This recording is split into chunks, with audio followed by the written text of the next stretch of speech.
बिहार सरकार supreme court के 28 नवंबर के आदेश की अवमानना कर ज़बरदस्ती और जल्दबाजी में नगर निकाय चुनाव करा रही है। उसके बावजूद बिहार सरकार ने आयोग की रिपोर्ट लेकर और चुनाव अधिसूचित कर दिया। बिहार सरकार और नीतीश कुमार अपनी जिद के कारण, अहंकार के कारण पिछड़ों को अपमानित कर रहे हैं।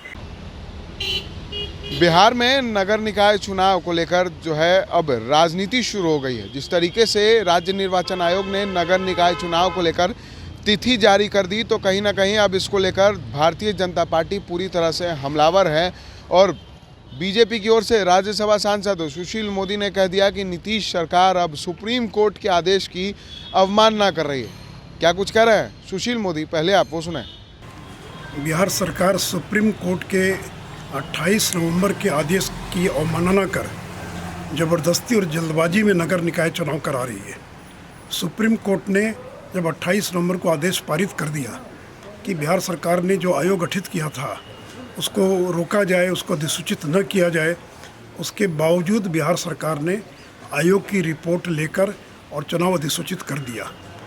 दूसरी बात ये कि ये आयोग की रिपोर्ट को सार्वजनिक क्यों नहीं किया गया? क्या हर एक व्यक्ति को जानने का अधिकार नहीं है कि तथाकथित अति पिछड़ा आयोग ने क्या रिपोर्ट दी? तीसरी बात कि आप पुराने ही आरक्षण के आधार पर चुनाव करा रहे हैं। आपको चाहिए था कि जो रिपोर्ट आई है उसमें नए सिरे से आरक्षण का निर्धारण कर और तब आप चुनाव कराते। फिर नए लोगों को चुनाव में भाग लेने से क्यों रोक दिया गया? नए लोग क्यों नहीं भाग ले सकते हैं? तो देखिए, बिहार सरकार और नीतीश कुमार अपनी जिद के कारण, अहंकार के कारण पिछड़ों को अपमानित कर रहे हैं और पूरे मामले को उन्होंने कानूनी दांव पेच में फंसा दिया है।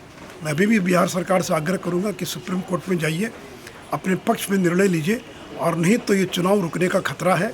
और नए उम्मीदवारों से भी मैं अपील करूंगा, जो चुनाव लड़ने वाले लोग हैं, कि खर्च सोच समझ कर करिए। चुनाव कभी भी रुक सकता है, कभी भी इस पर कोई रोक लग सकती है।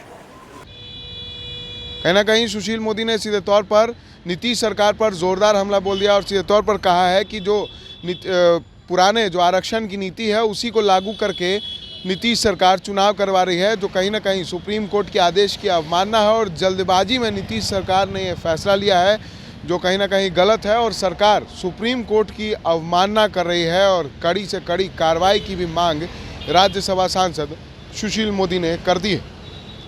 सहयोगी अमित कुमार के साथ विशाल भारद्वाज, SG न्यूज़, पटना।